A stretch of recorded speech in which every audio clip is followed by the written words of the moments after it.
الحمد لله الذي أنزل على عبده الكتاب ولم يجعل له عوجا. Penjelasan yang tegas ya. Intinya waktu yang cukup panjang antara zamannya Nabi Yusuf sampai Nabi Musa alaihissalam. Maka kemudian bergantilah pemerintahan dari suku Heksos menjadi suku Akbat. Sebagaimana pernah kita jelaskan pada pertemuan sebelumnya bahwasanya di zaman Nabi Yusuf yang memimpin adalah Al-Malik, raja. Jadi dari suku Heksos. Kemudian akhirnya terjadi gejolak dan akhirnya direbut oleh suku Akbat yang pemimpinnya disebut dengan Fir'aun. Semua raja suku Akbat namanya Fir'aun ya.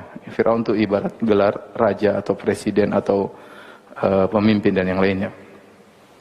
Seperti pemimpin Mesir namanya Fir'aun, pemimpin Romawi namanya Kaisar ya, pemimpin Persia namanya Kisra, pemimpin Habasyah namanya siapa namanya? Najasyi. Itu gelar. Nah, ketika Nabi Yusuf alaihissalam meninggal dunia, kemudian berubah pemerintahan, mulailah ya kemudian orang-orang Bani Israel diintimidasi. Karena mereka dikasih lahan khusus tempat mereka tinggal, terpisah dengan suku Akbat.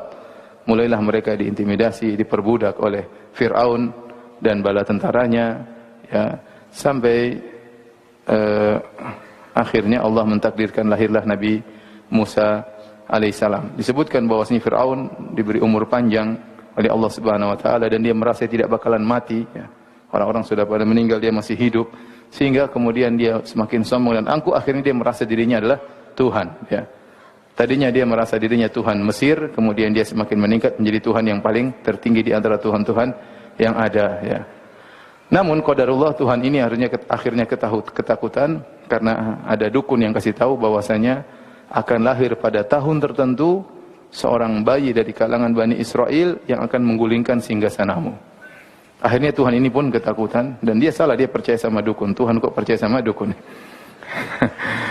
Intinya Nabi Musa alaihissalam, Musa bin Imran ya alaihissalam punya kakak namanya Harun bin Imran. Satu bapak, satu ibu. Musa dan Harun adalah dua saudara kandung. Hanya saja Harun kakaknya Nabi Musa. Dia lahir sebelum Nabi Musa alaihissalam. Dan dia selamat, dia lahir sebelum tahun yang ditentukan akan lahir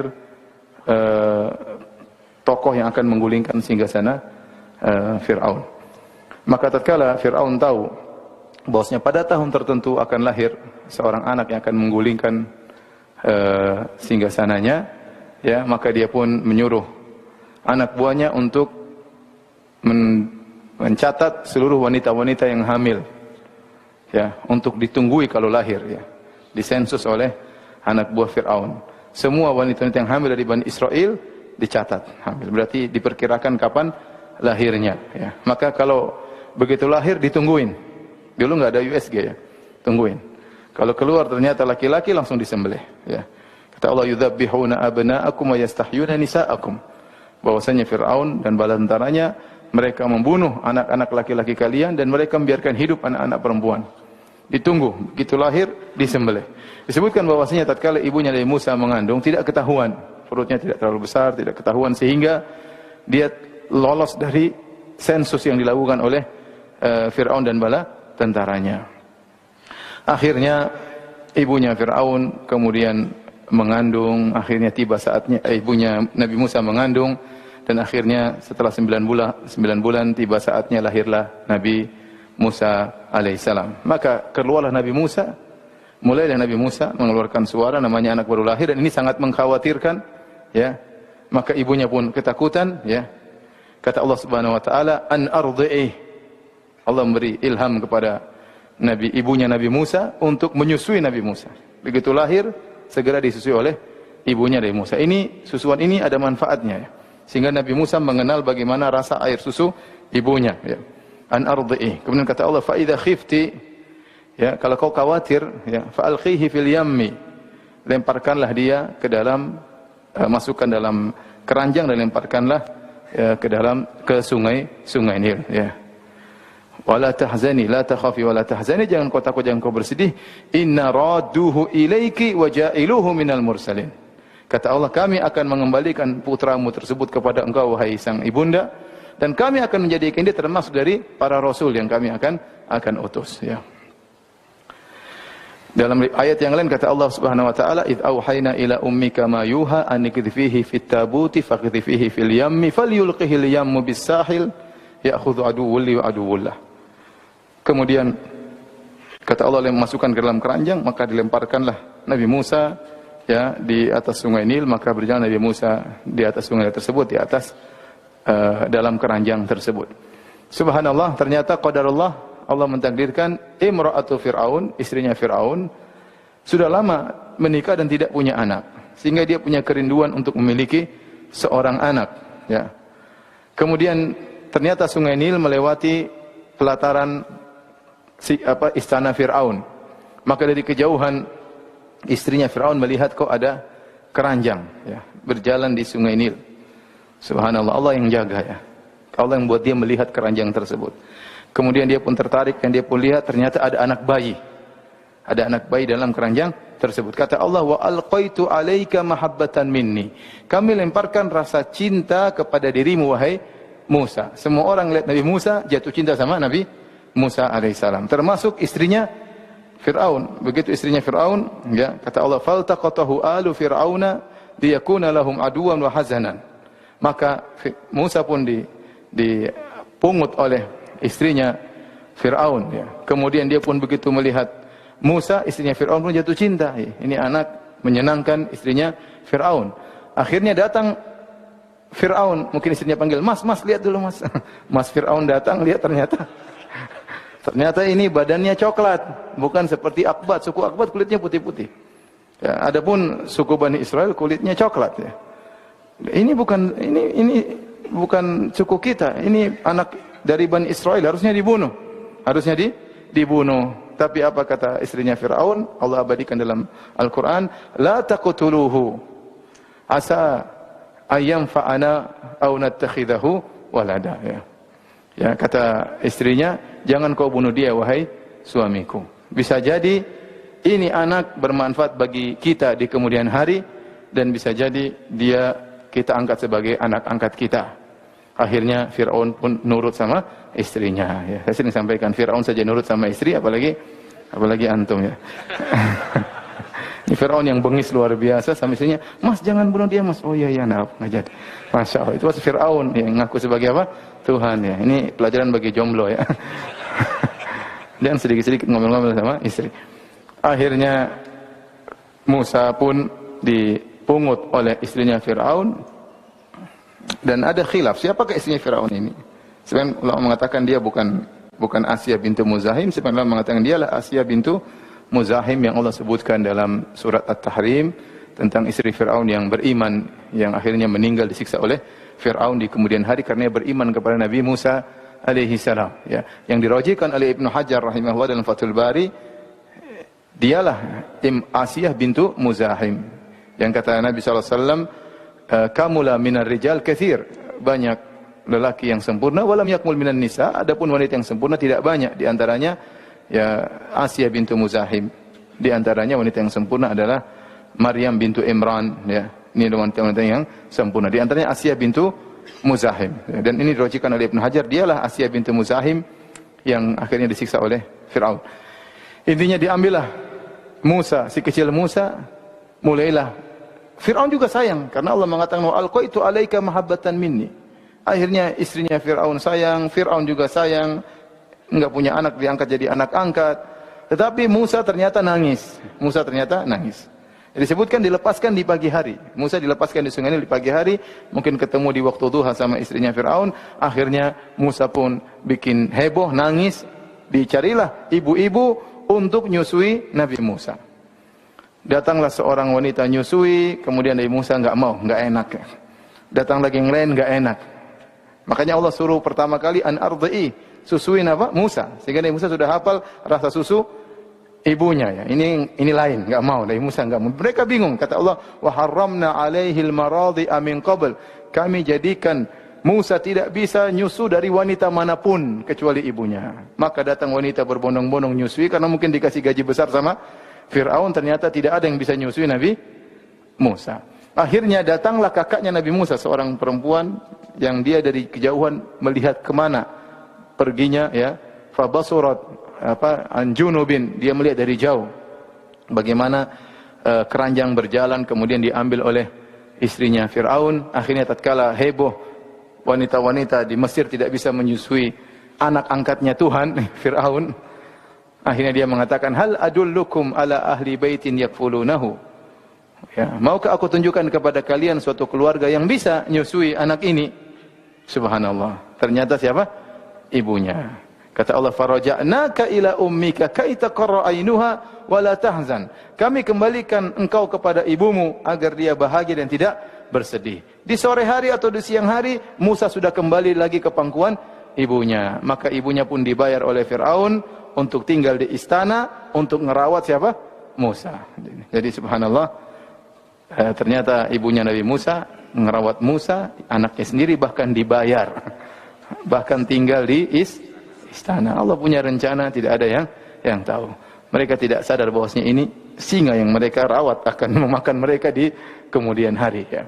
Akhirnya Musa hidup, ya. Dia anak Bani Israel tetapi hidup dalam kemewahan, makannya sehat, jadilah orang yang kuat. Seandainya dia tinggal sama ibunya mungkin makannya sedikit, mungkin sakit-sakitan, ya.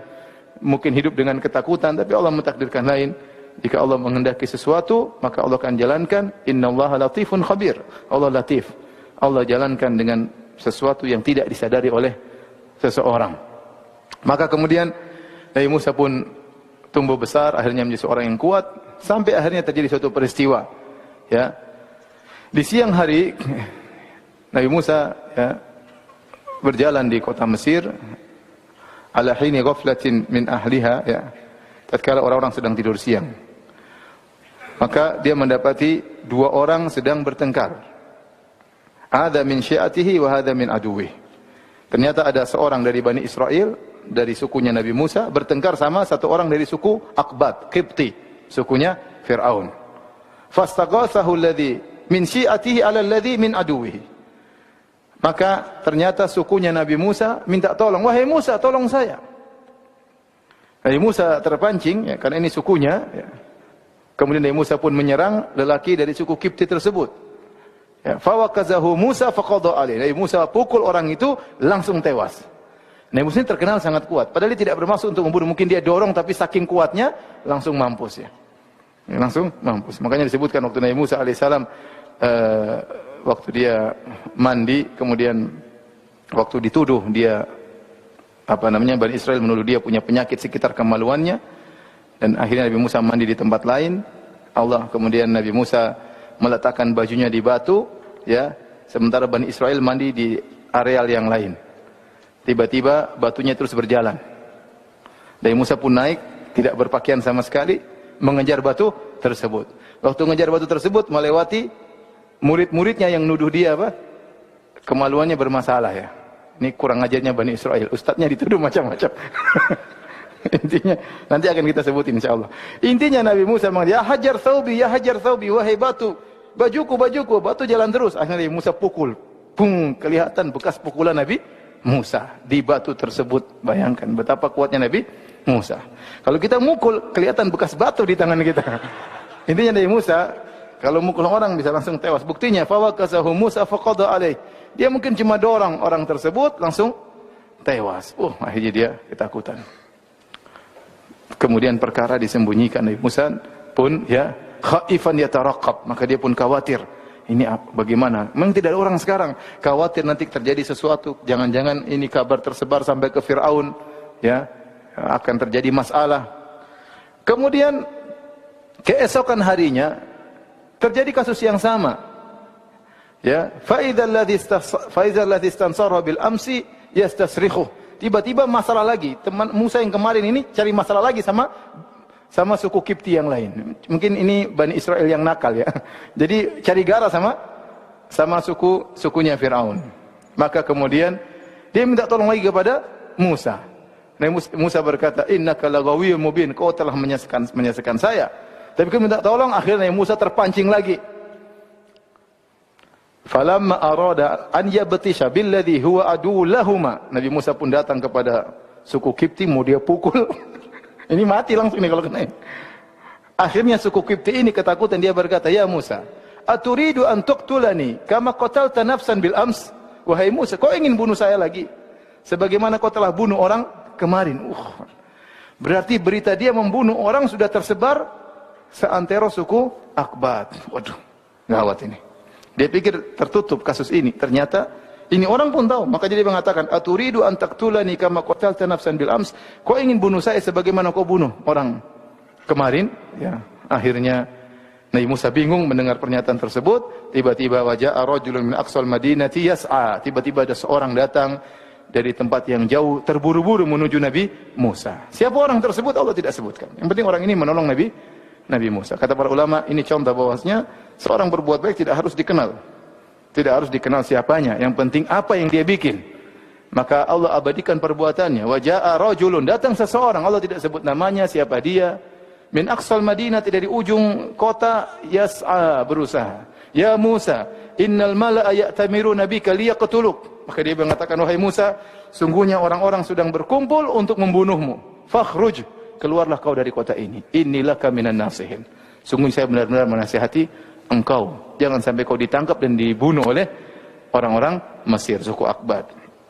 Kata Allah, fakharaja minha khaifan yataraqab. Maka Nabi Musa pun ketakutan, dia pun lari dari kota Mesir tanpa persiapan, tanpa bawa bekal, kemudian menempuh perjalanan jauh menuju negeri Madian, tidak bawa bekal, melewati padang pasir, sampai disebutkan dia pun memakan daun-daun yang ada di tengah jalan, di pepohonan, ya. Kemudian akhirnya sampailah dia di negeri Madian, ya. Kata Allah Subhanahu wa taala, "Walamma warada ma'a Madyana, wajada 'alaihi ummatan minan nas." Tatkala Nabi Musa dalam kondisi lapar, dalam kondisi letih, kemudian dia sampai di negeri Madian, dia dapati sumber air di sana, orang-orang sedang kumpul ngambilin air. Wa wajada min dunihim imra'ataini tadhudan. Dan di antara orang-orang tersebut Nabi Musa mendapati ada dua wanita yang sedang menghalang-halangi kambing mereka. Orang-orang sedang ambil air, dua wanita ini tidak mengambil air. Maka Nabi Musa pun berkata kepada mereka, "Qala ma khatbukuma?" Ada apa dengan kalian? Kenapa kalian di sini? Qala la nasqi hatta yusdira ar-ri'a wa abuna syekhun kabir. Kata mereka berdua, kami tidak bisa ngambil air sampai para laki-laki pergi dulu. Kenapa? Karena bapak kami sudah tua, enggak bisa ngambil air. Fasaqalahuma. Maka Nabi Musa pun ambilkan air buat mereka berdua. Summa tawalla idzal dzil, kemudian dia pun bersandar di bawah sebuah pohon, berbaring. Kemudian dia berdoa, Rabbi inni lima anzalta min khairin fakhir. Ya Allah, aku butuh kebaikan dari engkau. Kata para ulama, Nabi Musa lapar, ya. Saking laparnya sampai disebutkan badan beliau kelihatan hijau karena terlalu banyak daun yang beliau makan. Perhatian di sini bahwasanya dua wanita ini, ya, tidak gabung sama laki-laki. Mereka berdua menjauh, dan ini menunjukkan mereka tidak suka dengan ikhtilat, percampuran laki-laki dengan perempuan. Dan ini juga menunjukkan bahwasanya penduduk negeri tersebut penduduk yang buruk, harusnya perempuan didahulukan. Mereka tidak peduli dengan dua perempuan tersebut. Harusnya perempuan cuma dua orang, kasih sudah pulang, biar kita yang ngantri. Tapi mereka tidak, mereka biarin perempuan dua tersebut nunggu sampai mereka selesai. Menunjukkan mereka akhlaknya buruk, para penduduk di negeri Madian. Akhirnya Nabi Musa membantu sang wanita, ya. Kemudian Nabi Musa mengambilkan air, ya, disebutkan wanita tersebut hanya mengambil air yang tumpah-tumpah bekas dari sumur tersebut. Kambing mereka minum dari bekas-bekas air yang tumpah-tumpah karena mereka tidak kuat untuk membuka tutup sumur tersebut. Karena tutup sumur tersebut hanya bisa diangkat oleh 6 orang atau 8 orang atau berapa orang. Ternyata Nabi Musa sendirian mengangkat. Disebutkan dalam buku-buku tafsir. Sendirian ngangkat, ngambilin air, tutup lagi sendirian. Yang harus diangkat 6-7 orang bisa diangkat oleh Nabi Musa sendirian. Setelah itu Nabi Musa, dan ini dalil bosnya boleh berbicara dengan wanita kalau ada keperluan, ya, apalagi dalam rangka membantu. Nabi Musa tidak mengharap apa-apa. Kemudian wanita tersebut pergi. Nabi Musa pun berbaring di bawah sebuah pohon, kelaparan, bingung mau minta makan sama siapa. Enggak ada temannya sama sekali. Dia orang asing di situ. Ya, mau WhatsApp siapa? Enggak ada yang di WhatsAppin. Akhirnya tatkala Nabi Musa sedang berbaring, tiba-tiba salah seorang dari dua wanita tersebut datang. Faja'at ihdahuma tamshi ala istihya. Tiba-tiba datang salah seorang dari dua wanita tersebut, datang dengan malu-malu menuju Nabi Musa. Dia berkata, "Inna abi yad'uk liyajziyaka ajra ma saqaita lana." Wahai Musa, sungguhnya bapak kami mengundangmu ke rumah untuk memberi upah atas perbuatan baikmu kepada kami. Ya, Nabi Musa mau, lapar dia. Yang dia bilang, enggak, saya ikhlas, enggak. Lapar. Jadi kata para ulama, kalau seorang ya tatkala beramal soleh, niatnya ikhlas, tidak mengharap dunia, tahu-tahu Allah kasih dunia, tidak apa-apa, dia terima. Ya, tetapi dia berusaha tatkala dia beramal soleh, niatnya bukan untuk apa? Dunia. Adapun dunia datang setelah itu, dia terima. Seperti Nabi Musa alaihissalam. Ya. Dia lapar, mau apa boleh buat? Diundang, mungkin ini dikabulkan doa oleh Allah Subhanahu Wa Taala. Maka dia pun berangkat bersama wanita tersebut menuju rumah bapaknya. Akhirnya, ya,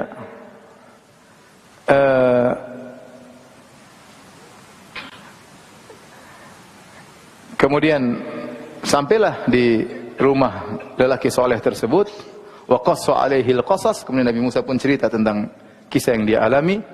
Maka bapak dua wanita tersebut berkata, ya, la takhaf najauta minal qaumidz zalimin. Jangan kau khawatir wahai Musa, kau sudah selamat dari orang-orang zalim. Artinya Firaun itu di Mesir, ini negeri lain, ini kota lain. Jangan kau khawatir. Selama kau di sini, kau tidak usah takut sama mereka.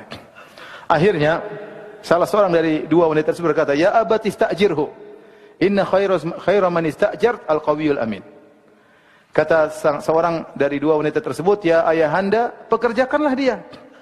Sungguhnya orang yang terbaik untuk menjadi pekerja adalah al-qawi al-amin, yang kuat dan amin, terpercaya. Dan ini butuh qawi, kuat maksudnya ahli pada bidangnya, amin, terpercaya, amanah.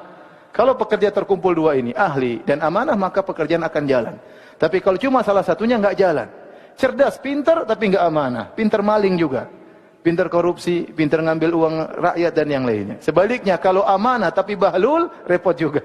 Enggak jalan proyek. Ya. Kenapa? Dia enggak punya ilmu untuk menjalankannya. Maka terkumpulkan pada Nabi Musa dua sifat. Al-qawi wal-amin. Al-quwah wal-amanah. Taib, timbul pertanyaan. Dari mana perempuan ini tahu Nabi Musa kuat dan amanah? Adapun kuat, ketahuan. Dari ngangkat apa? Tutup sumur. Kuat Nabi Musa. Harusnya diangkat 6 orang, diangkat sendiri. Dari mana dia tahu Nabi Musa amanah? Banyak di antaranya Nabi Musa waktu ngobrol sama mereka, bukan bicara dengan menggoda, bukan bicara dengan senyum-senyum atau ketawa ketiwi atau yang lainnya. Tidak mengatakan, "Ukhti tinggal di mana, ukhti?" Enggak, ada apa kok di sini? Ya, gitu yang ngomong to the point, tidak ada urusan kemudian ngalor-ngidur enggak ada. Ada keperluan selesai, menunjukkan dia amanah. Kemudian di antaranya kata para ahli tafsir juga, waktu Nabi Musa menuju ke rumah mereka, Nabi Musa jalan di depan, itu perempuan jalan di belakang. Nabi Musa tidak ingin perempuan itu di depan, karena kalau di depan dia bisa melihat tubuh wanita tersebut, lengkuk-lengkuk tubuhnya, maka Nabi Musa tidak mau di belakang, dia mau di depan, perempuannya di belakang. Jadi kalau belok kanan, dia tinggal lempar kerikil ke kanan, Nabi Musa belok kanan. Belok kiri, tinggal lempar kerikil ke kiri, ya, sampai tiba di rumahnya. Ini dalil bahwasanya Nabi Musa apa? Amanah. Akhirnya sang bapak melihat ada lelaki soleh, maka dia pun tawarkan untuk menikahi salah seorang putrinya. Inni uridu an unkihaka ihda banatayya hataini ala an ta'jurani thamaniya hijaj fa in atmamta 10 fa min indik. Ya, kata dia, wahai Musa, aku ingin menikahkan engkau dengan salah seorang dari dua putriku. Maharnya kau jadi pekerja di ladang kami, pengembala kambing selama 8 tahun. Kalau kau mau 10 tahun juga oke. Subhanallah. Ayyamal ajalain qadait. Ya. Kata Nabi Musa, terserah saya mau 8 atau 10. Namun kata para ulama, bahwasanya Nabi Musa mengambil yang 10 tahun. Maka Nabi Musa pun terima pernikahan tersebut, maka kerjalah dia menjadi penggembala kambing selama berapa tahun? 10 tahun. Ajib, waktu Nabi SAW berjalan bersama para sahabat, kemudian Nabi melihat sebagian kayu siwak yang bagus. Mereka bertanya pada saat, ya Nabi, ya Rasulullah, bagaimana kau tahu siwak ini bagus? Seakan-akan kau pernah tinggal di Badia atau pernah mengembalakan kambing. Kata Nabi, benar, saya pernah mengembalakan kambing. Dan tidak seorang Nabi pun kecuali pasti mengembalakan apa? kambing. Nabi Musa yang hidup di istana raja, enggak mungkin gembala kambing, enggak mungkin. Dia anak raja, anaknya Tuhan, bahkan Tuhan Fir'aun Bahlul ya. Anak raja. Tetapi Allah mentakdirkan dia bakalan menggembalakan kambing. Allah punya skenario sendiri. Akhirnya dia pergi ke Madian dan akhirnya gembala kambing, bahkan cuma bukan setahun 2 tahun, 8 tahun atau 10 tahun. Dia bayar mahar. Ini menunjukkan ikhwan bahwasanya tali pernikahan itu berat, mitsaqon ghalidha, janji yang berat, sampai mahar ditempuh oleh Nabi Musa 10 tahun dalam rangka untuk menunaikan akad nikah tersebut. Kemudian kata para ulama, setelah 10 tahun berlalu, falamma qadal ajal, tatkala sudah selesai 10 tahun, kemudian dia pun rindu untuk pulang ke Mesir. Timbul kerinduan dari Nabi Musa untuk pulang ke Mesir. Mungkin ingat keluarganya, ingat ibunya, ingat kakaknya, kerabatnya semua di sana, maka dia ingin tengok. Dan dia berharap 10 tahun sudah berlalu, semoga kasus sudah ditutup, ya, sudah dipetieskan, sudah tidak diungkit-ungkit lagi. 10 tahun sudah lama, cukup lama ya. Akhirnya Nabi Musa berjalan diam-diam menuju ke Mesir, sara bi ahlihi. Maka dia pun berjalan bersama istrinya menuju kota Mesir. Tatkala dia berjalan di musim dingin, ya. Kata Allah, wa hal ataka haditsu Musa idh ra'a naran faqala li ahlihim kuthu inni anastu nara la'alli atikum minha biqabasin aw ajidu 'alan nari huda. Tiba-tiba di tengah perjalanan Nabi Musa merasa kayak ada api dari kejauhan. Istrinya mungkin enggak lihat, tapi dia melihat. Anasa, dia merasa ada api. Dan dia sayang sama istrinya. Dia bilang, kufi, dalam ayat yang lain, diam kau di sini ya. Diamlah kau di sini, aku akan ambilkan air. La'allakum akan ambilkan api, la'allakum tastalun, supaya kau bisa merasakan kehangatan. Itu namanya sayang sama istri. Ya. Jangan bilang, istri, ambilkan selimutnya. Ini suaminya yang ambilkan selimut, nyelimutin siapa? Istrinya. Nabi Musa suruh istrinya nunggu, ya, biar dia yang jalan menuju tempat tersebut, khawatir ada apa-apa, dan dia ingin mengambilkan api untuk menghangatkan siapa? Istrinya. Ya, kemudian Nabi Musa pun berjalan, ya, tiba di sana ternyata ada Allah Subhanahu wa taala. Ya.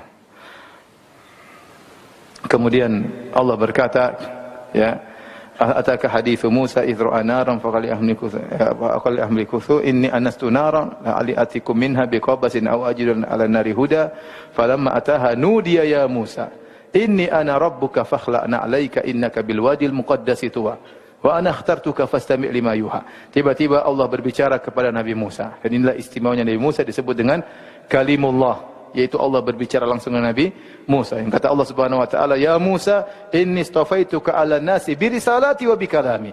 Ya Allah, ya wahai Musa, Allah telah memilihmu di antara sekian manusia untuk aku jadikan rasul wa bi kalami, dan aku berbicara langsung dengan engkau. Artinya tidak semua rasul Allah berbicara langsung.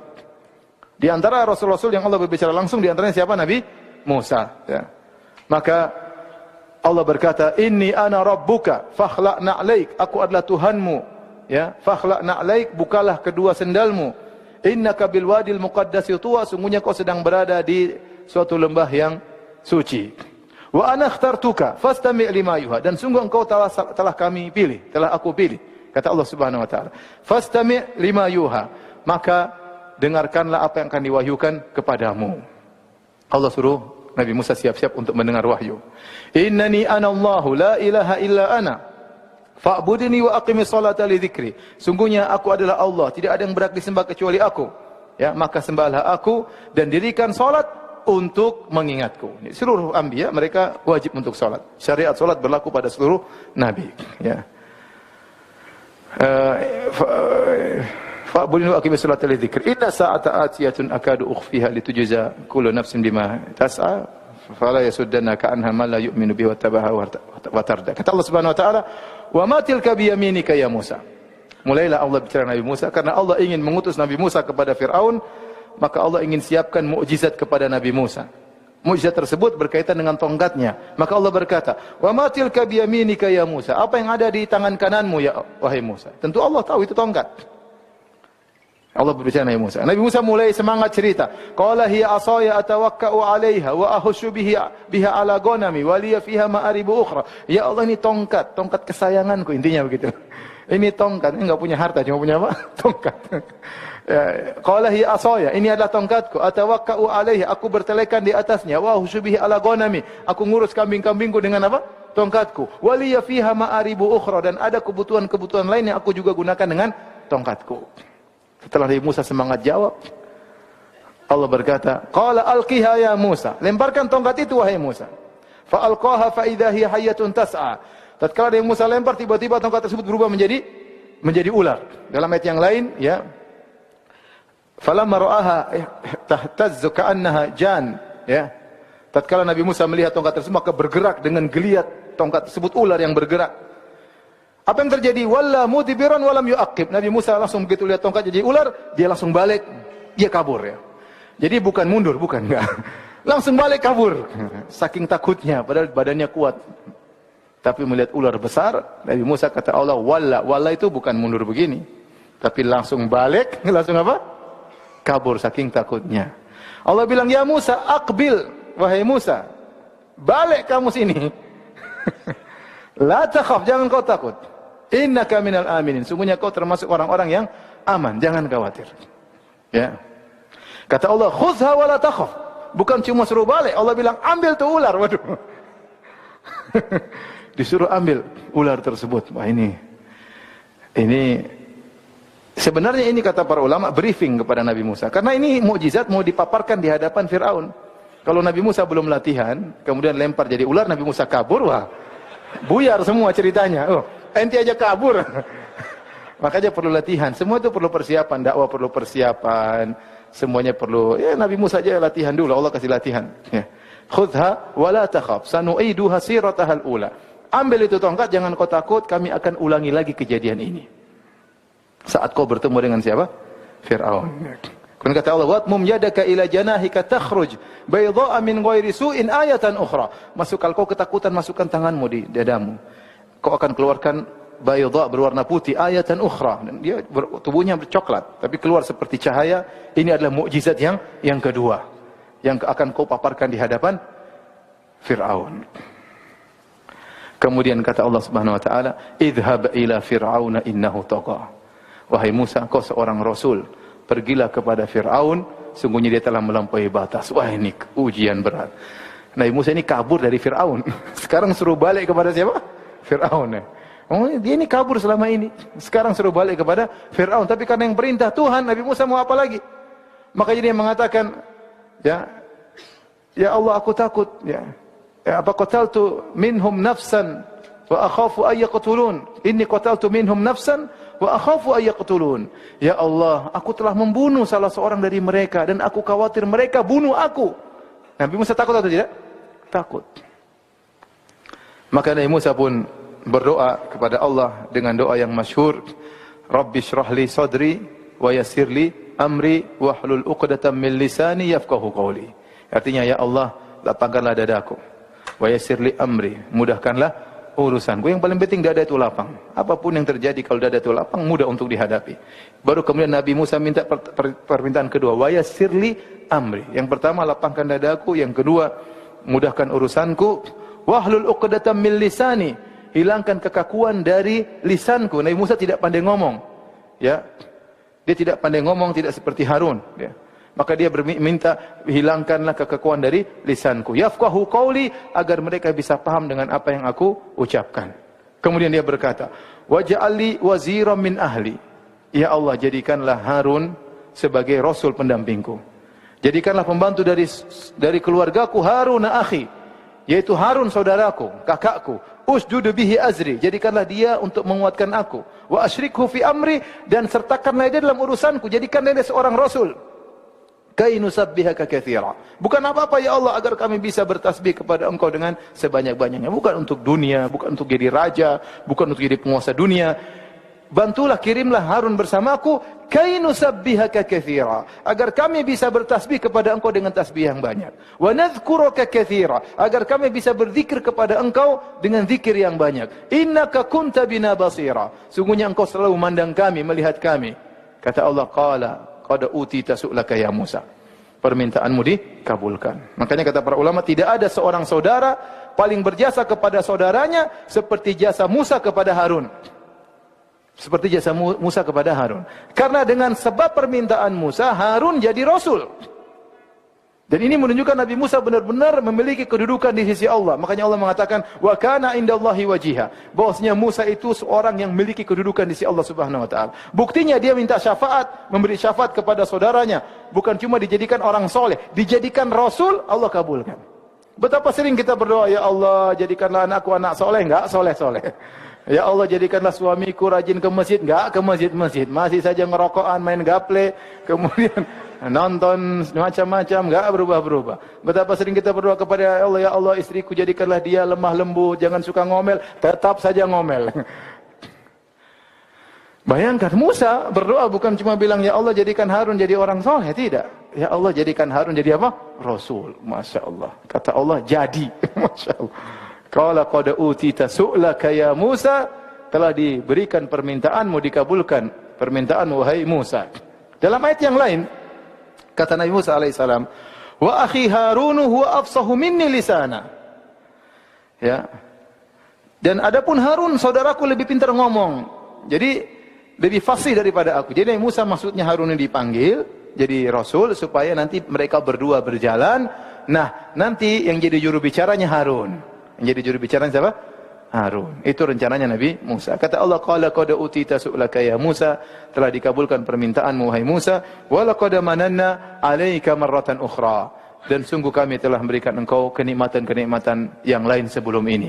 Jadi dalil bahwasanya ya, betapa banyak kenikmatan yang Allah berikan kepada kita yang kita tidak minta dan ternyata Allah berikan karena Allah tahu kita perlu dengan kenikmatan tersebut. Di antaranya kisah Musa.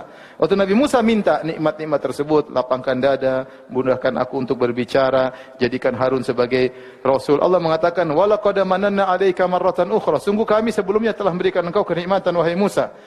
"Its auhayna ila ummika." Ingatkah waktu kau masih kecil, kau tidak tahu, kau belum bisa minta apa-apa, belum bisa berdoa, tapi Allah selamatkan siapa? Musa. Allah selamatkan oleh ibunya, disuruh taruh di keranjang, disuruh dilepaskan di sungai Nil. Allah yang menjadikan istrinya Fir'aun suka sama kamu. Allah yang menolong, Allah yang padahal itu semua tidak pernah Musa minta. Oleh karenanya, nikmat yang tidak kita minta yang Allah berikan kepada kita lebih banyak daripada nikmat yang kita minta. Kalau kita minta belum tentu Allah kabulkan karena Allah tahu mungkin tidak pas buat kita atau belum saatnya sekarang dikabulkan. Tetapi Allah kasih kita nikmat banyak yang tidak kita minta karena Allah tahu itu saatnya kita membutuhkan nikmat tersebut yang sesuai dengan kondisi kita. Maka akhirnya Harun pun menjadi rasul ya. Kata Allah, "Idhaba ila fir'auna innahu tagha." Pergilah kalian berdua kepada Fir'aun, sungguhnya dia telah melampaui batas. Faqula lahu qawlan layyinan la'allahu yatadhakkaru aw yakhsha. Ucapkanlah kalian berdua kepada Fir'aun dengan kata-kata yang lembut ya, la'allahu yatadhakkaru aw yakhsha. Siapa tahu dia mengambil pelajaran, siapa tahu dia sadar. Qala inna rabbana innana nakhafu ay yafruta alaina aw ay yatgha. Lagi-lagi Musa dan Harun berkata, ya Rabb kami khawatir Fir'aun ini berbuat zalim kepada kami. Dia bengis, dia jahat dan yang lainnya. Kata Allah, la takhafa innani ma'akuma asma'u wa ara. Jangan kalian berdua khawatir, sungguhnya aku selalu bersama kalian, aku melihat kalian berdua dan aku mendengar kalian berdua. Ya. Fa'tiyahu faqula inna rasula. Katakanlah kepada Fir'aun bahwasanya kami adalah utusan Allah Subhanahu wa taala. Maka akhirnya berangkatlah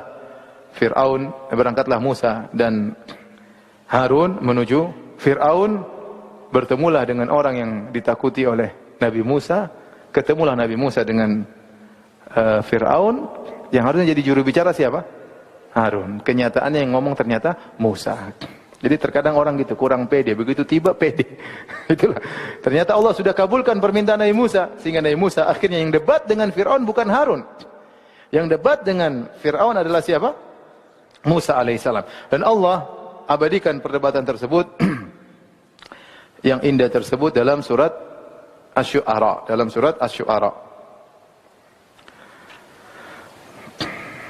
Saya carikan ya.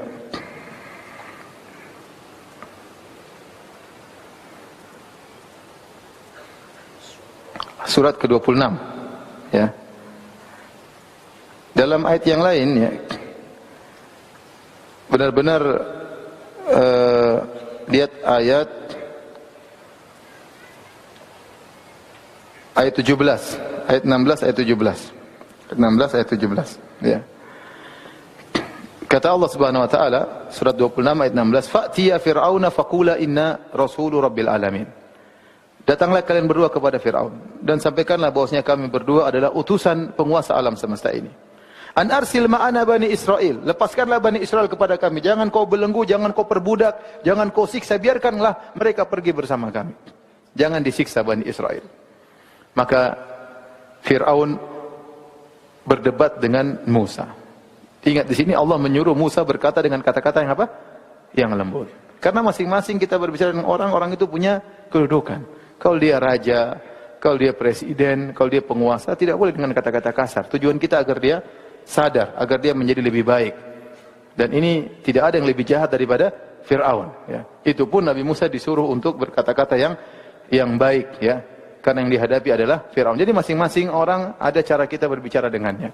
Mungkin orang biasa lain lagi, anak-anak lain lagi, penguasa lain lagi. Ya. Tidak disamakan cara kita berdakwah kepada mereka. Masing-masing punya fun, punya metode tersendiri. Oleh karena orang masuk dalam dakwah dia harus punya ilmu tentang bagaimana asnafal madu'uin, tentang orang-orang yang dia hadapi. Tidak sama dia berhadapan dengan anak SD, dengan anak SMP, dengan orang baru sadar, orang baru hijrah, dengan orang yang sudah lama, penguasa, orang biasa, bos, orang miskin, semuanya ada caranya dalam menghadapi mereka. Tidak boleh dipukul rata. Jangan dikatakan yang penting sampaikan dalil selesai. Enggak. Allah tidak mengatakan, "Wahai Musa, sampaikan saja. Kalau mati tidak apa-apa." Enggak. Allah mengatakan, sampaikan kata-kata yang baik. Siapa tahu dia sadar. Siapa tahu dia sadar. Karena tujuan kita berdoa bukan untuk hanya sekedar menyampaikan hujah, selesai urusan. Yang penting saya sudah sampaikan hujah di hadapan Allah. Tidak. Tujuan kita dakwah agar terjadi kebaikan. Nah, harus ada metode yang ditempuh. Perlu persiapan. Bagaimana berhadapan dengan orang penguasa misalnya. Taib. Mulailah ketemu Nabi Musa dengan Fir'aun ditemani Harun. Ternyata pembicaraan terfokus antara Fir'aun dengan Musa. Karena jadi masalah Musa. Harun ini cuma orang biasa, diangkat menjadi rasul. Yang anak angkat siapa? Musa. Yang selama ini hidup mewah di istana Fir'aun siapa?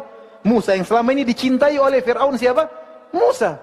Allah menjadikan Fir'aun sayang kepada Musa. Semuanya Musa, fokus kepada Musa. Maka tidak pantas Harun untuk yang berbicara. Berbicara harus siapa? Musa. Maka lihat Fir'aun pintar bicara. Fir'aun ini pintar ya. Dia berkata, "Alam nurabbika fina walidan, walabista fina min umrika sinin." Wahai Musa, kau mau dakwai saya? Bukankah dulu kau anak angkatku? Saya yang mentarbiah kamu, saya yang merawat kamu tatkala masih kecil, ya. Walabista fina, dan kau hidup lama bersama kami di istana kami. Ya. Jadi Fir'aun mengungkit-ungkit kebaikannya.